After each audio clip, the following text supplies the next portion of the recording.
अब तक बहुत सारे नौजवान बहुत सारे तदफीन में जुड़े हैं, लेकिन इस मरहूम की जो दर्द भरी दास्तान है, मैं चाहता हूं कि आप भी सुने और तमाम इंसानियत भी सुने और इनकी आखिर दुआएं भी करें कि इंसान कैसे कैसे दर्द से सफ़र से गुज़रता है। जब ये अच्छा कमाते थे, केरला में रहते थे, सऊदी को गए थे, सऊदी को जाकर 90s की बात कर रहा हूँ, उस वक्त पर इनकी सैलरी 30,000 रुपये थी। 30,000 रुपये कमा कर अपने बीवी बच्चों को इंडिया देकर भेजते थे, बच्चों को काबिल भी बनाया। हम तो बार बार सुनते हैं कि माँ बच्चे को पेट में 9 महीने पालती है, लेकिन बाप जहन में ज़िंदगी भर पालता है, अपने औलाद के लिए कुछ भी कुर्बानी दे देता है। लेकिन जब बाप के पास पैसा आया, यानी इस मरहूम के पास, शमशुद्दीन साहब के पास, तो इन्होंने बीवी बच्चों को सऊदी को बुला लिया।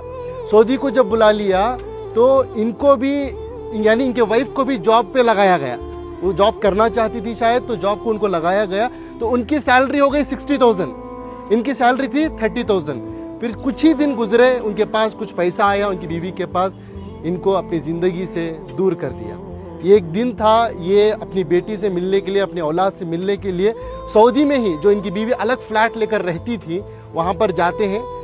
बाप अपनी बेटी की मोहब्बत में एंट्री लेता है, जाता है, बेटी दरवाज़ा खोलती है, बेटी बाप को देखती है, जैसे ही बाप को देखती है एकदम से दरवाजे को मूझ देती है। एक तमाचे की तरह इस मरहूम के चेहरे पर पड़ा। ये मैं नहीं कह रहा हूँ, ये इनकी खुद की ज़बानी है। मरने से पहले, कुछ दिन पहले इन्होंने इस वाक़े को बताया है। इसके गवाह हमारे इनायत साहब है, कहाँ है? हाँ, ये है। ये बता ये रहे हैं कि सऊदी से दिल दुखने के बाद, दर्द मिलने के बाद, बेंगलुरु के एक टॉप एरिया में एक बिल्डिंग में एक मैनेजर के तौर पर काम करते थे।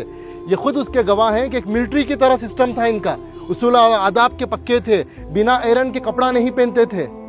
ऐसी अपनी जिंदगी, छोटा सा कमरा था, सीढ़ियों के नीचे से बेड डालकर, एक पंखा लगाकर, उसे भी पाक साफ रखकर जीते थे।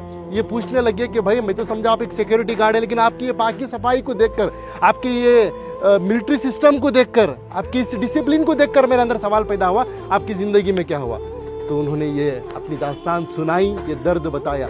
तो बस मैं इंसानियत से यही बात कहना चाहता हूँ कि दौलत तो कमाना है, वो मुकद्दर की मिलेगी, लेकिन अपने रिश्तों को बनाएं पहले, अपने बच्चों को, अपनी औलाद को मुसलमान बनाएं, इंसान बनाएं। आज पता चला कि इनकी औलाद अमेरिका में है, यूएसए में है, लाखों के रुपए कमा रहे हैं, लेकिन अफसोस की बात, दौलत तो दौलत है, उनके पास बाप के जनाजे को आने की तौफीक तक नहीं हुई।